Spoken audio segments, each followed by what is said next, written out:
योगेंद्र जी, सतीश पूनिया के इस बयान को आप कैसे लेते हैं? देखिए आंचल जी, जब कोई राजनीतिक व्यक्ति होता है और विशेष तौर से वो जब प्रदेश अध्यक्ष के पद पे हो, तो उसके बयान के, हर बयान के मायने होते हैं, नेतार्थ होते हैं। और हम अगर राजनीतिक रूप से विश्लेषण करेंगे तो सतीश पूनिया जी ने जो बयान दिया है उसको कई परिभाषित आप किया जा सकता है। आप ये कह सकते हैं कि कहीं पे निगाहें, कहीं पे निशाना। आप कह सकते हैं एक तीर से कई शिकार।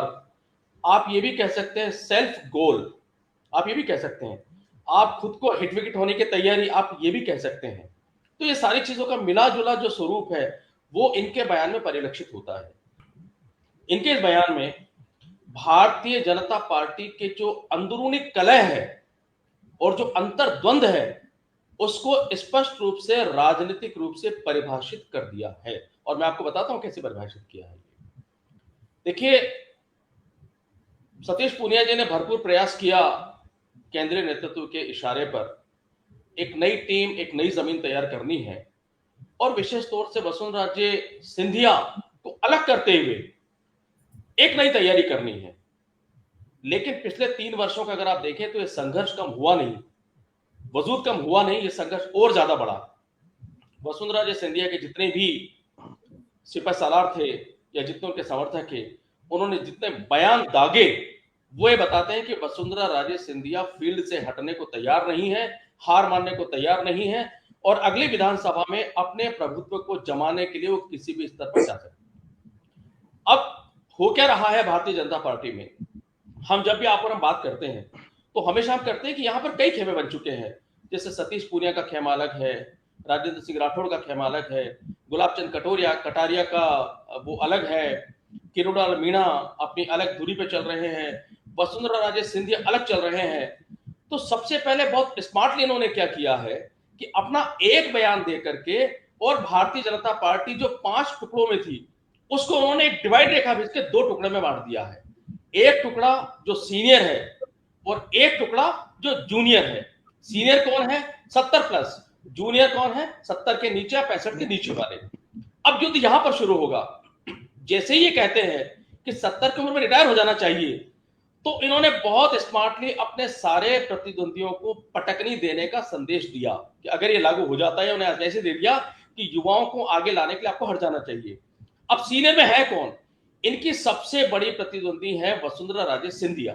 वसुंधरा राजे सिंधिया 2023 से इसको कंपैरिजन करिएगा, आप जब चुनाव होंगे तब की बात कर रहे हैं, 2022 में नहीं जा रहे हैं। 2023 में वसुंधरा राजे सिंधिया 70 प्लस हो जाएंगे, मतलब वसुंधरा राजे को राजनीति से रिटायर हो जाना चाहिए, कम से कम राजस्थान की राजनीति से। चाहे वो राज्यपाल बने या चाहे कुछ और बने, वो कहीं भी जाए, पर राजस्थान की राजनीति से विदा उनको हो जाना चाहिए। अब इनके दूसरे सबसे कट्टर प्रतियोगी कौन है? राजेंद्र सिंह राठौड़, जो नेता प्रतिपक्ष, उपनेता प्रतिपक्ष हैं। उनकी उम्र 2023 में होगी 68 प्लस, यानी वो रिटायरमेंट की एज के बिल्कुल नियर बाय होंगे। तो कहा जाएगा कि जो आदमी 70 साल के रिटायर हो जाना चाहिए और 68 साल एज हो चुकी है, उसको मुख्यमंत्री का पद देकर के या दावेदार बनाकर हम क्या करेंगे? दूसरा बात फिर हमें नया तलाश करना पड़ेगा। तो यहां पर राजेंद्र सिंह राठौड़ भी विदा हो गए। इसके बाद आते हैं गुलाब चंद कटारिया। तो गुलाब चंद कटारिया 2023 में 79 ईयर्स के हो जाएंगे। तो उनके बारे में कोई बात करना वैसे भी व्यर्थ है, क्योंकि वो राज्यपाल बनेंगे या कुछ और पद संभालेंगे, क्योंकि वो ऑटोमेटिक रिटायर हो जाएंगे। तो वहां से भी साफ हो गए। इसके बाद आता है किरोड़ीलाल मीणा जी। वैसे मैं उनको मुख्यमंत्री पद का दावेदार मानता नहीं, लेकिन वो जिस तरीके से सक्रिय है इस उम्र में और जिस तरीके से भारतीय जनता पार्टी के आंदोलन करने के नाम पर एकमात्र व्यक्ति जो इतने बड़े बड़े आंदोलन आज भी कर रहा है, जबकि भारतीय जनता पार्टी उसमें शिरकत नहीं करती है, तो उनकी उम्र हो जाएगी 73 प्लस। तो इनके हिसाब से किरोड़ीलाल मीणा भी पिक्चर से हट गए हैं।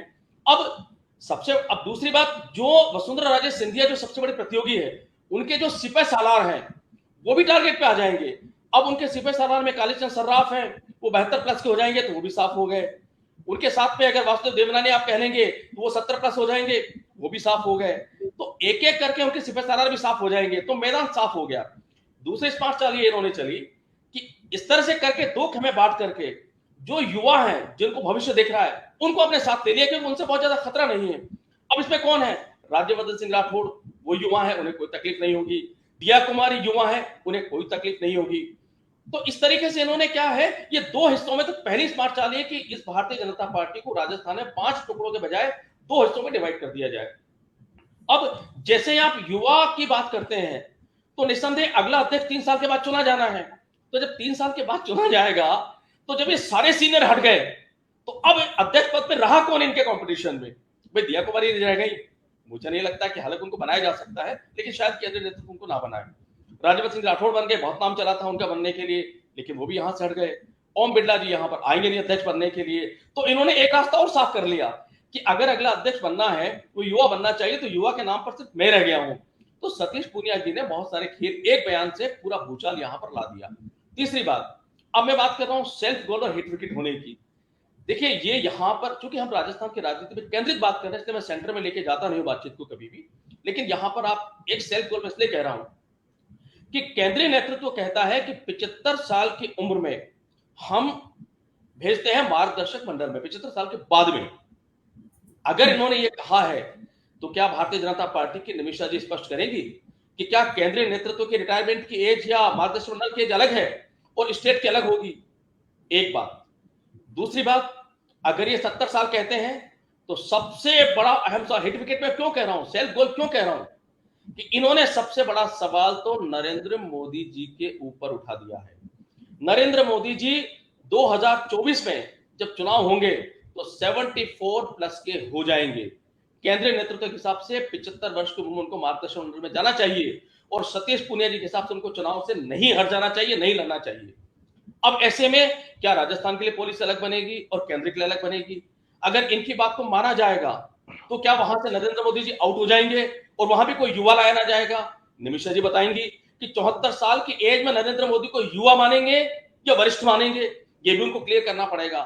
तो इनके एक बयान ने इनको अपनी अध्यक्ष पद को मजबूत करने के लिए, अपने मुख्यमंत्री पद पर राजनीतिक दावेदारी को मजबूत करने के लिए, राजस्थान में अपने जो प्रतियोगी सीनियर लीडर्स हैं उनको पटकनी देने के लिए, और अपने आप को, क्योंकि 10 साल बाद ये 70 के 10 नहीं 11 साल बाद 70 के होंगे, तो अगर इनको मुख्यमंत्री बना दिया जाता है तो ये 5 साल के लिए मुख्यमंत्री पद सुशोभित कर लेंगे 70 तक, 5 साल के लिए नेता प्रतिपक्ष हो जाएंगे, और तब किसने देखा 11 साल बाद क्या होगा? तब ना तो नरेंद्र मोदी पिक्चर में होंगे, ना बाकी लोग होंगे, ना वसुंधरा राजे सिंधिया होंगी, तब का तब देखा जाएगा। तो इस बयान ने, एक बयान ने कई तीर इन्होंने चलाए हैं। अब ये तीर इनके लगेंगे, किसी और के लगेंगे, भारतीय जनता पार्टी इन तीरों को कैसे सहेजेगी, इन तीरों को कैसे निकाल के फेंकेगी, ये मुद्दा आगे बढ़ेगा, या इस मुद्दे पर गहमागहमी होगी, या फिर सतीश पूनिया जी को इसका पुरस्कार या प्रतिष्कार मिलेगा। ये राजनीतिक रूप से देखना बहुत आनंददायक होगा, इसके लिए हमें थोड़ा सा इंतजार करना होगा।